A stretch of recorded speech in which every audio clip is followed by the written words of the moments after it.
শুক্রবার চতুর্দশ কন্যগর বইমেলার উদ্বোধন হলো শকুন্তলা কালীবাড়ির মাঠে। উদ্বোধন করলেন চন্দননগর পুলিশ কমিশনার কবি সাহিত্যিক ডক্টর হুমায়ুন কবির।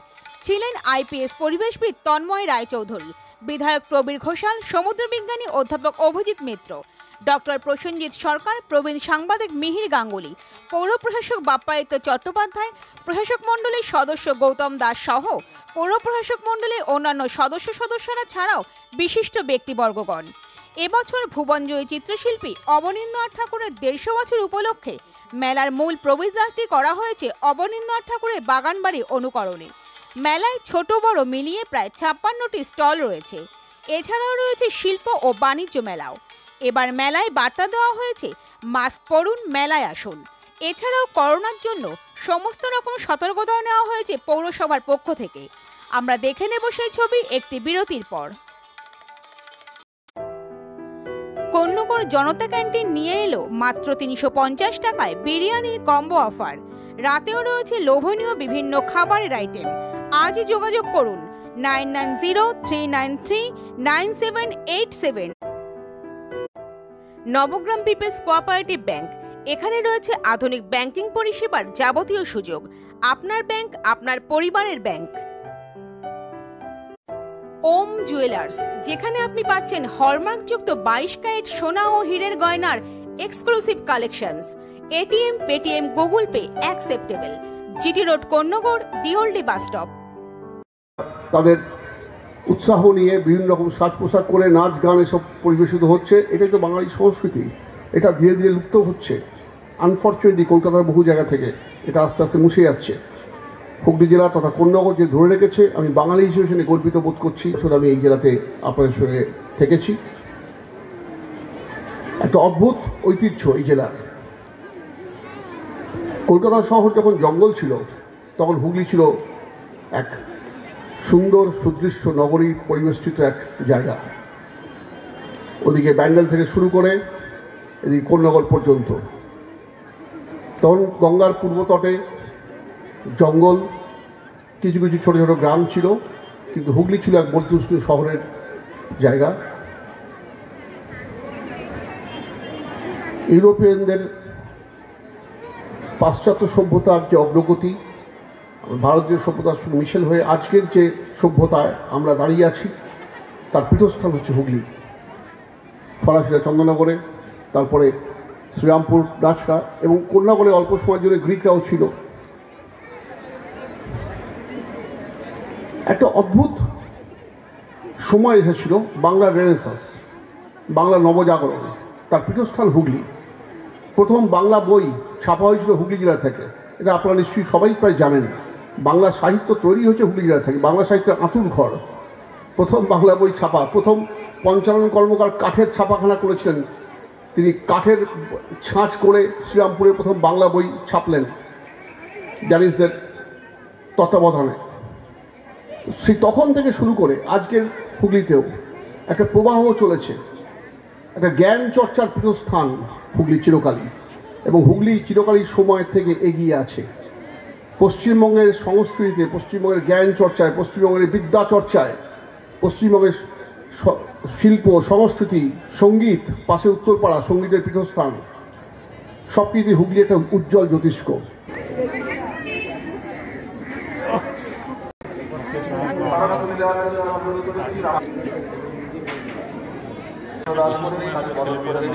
এখন থাকছে বই পড়ছে, যারা বই পড়া যেত অভ্যাস, তারা কিন্তু বই পড়ছে, যারা বই বিক্রি হচ্ছে, বই লেখছে, প্রচুর ডিমান্ড আছে বইয়ের, খোঁজ করে, সবাই জানে যে কী বই লেখা হচ্ছে, কী পড়া হচ্ছে, কী কাজ আলোচনা চলছে।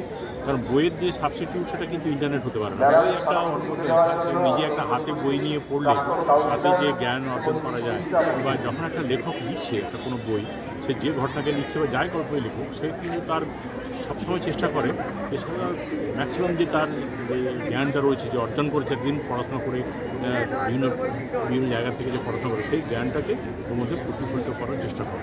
আপনার পরের বইটা কবে বেরোচ্ছে? আমার বইমেলাতে বেরোবে, যখন আমার বইমেলাতেই বই। এবার আমার অনেকগুলো বই রয়েছে।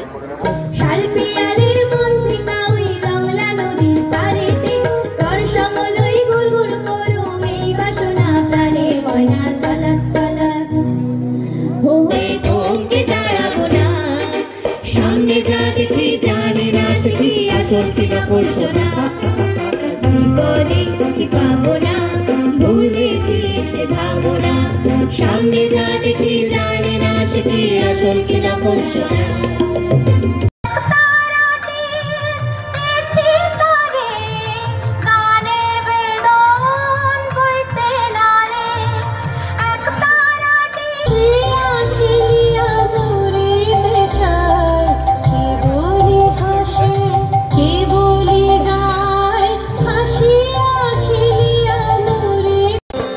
তোমার সুরের হাতটি ধরে চলো চলে যাই যেখানেতে আনন্দ না বাজে গোসানাই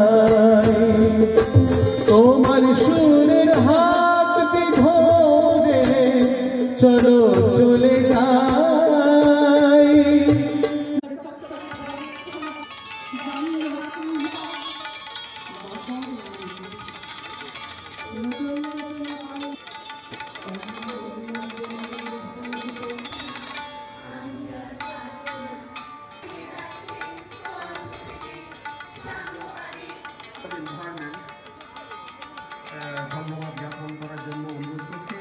রয়েছে বালি রয়েছে এবং কুয়াশাতে যেহেতু বাতাসে একটা চাপ থাকে তার ফলে সমস্ত ধূলিকণাগুলো নিচের দিকে রয়েছে তার পার্টিকুলার ম্যাটার যেটা হার্মফুল শ্বাসজনিত কারণ শ্বাস প্রশ্বাসের কষ্ট হয় সেইটার এফেক্টটা রয়েছে তাই এটা চেষ্টা হবে আগামী দিনে যতটা কমানো যায় তাই এটা আমরা যুক্তিমানের স্থল থেকে সচেতন করার জন্য পাবলিককে বলছি।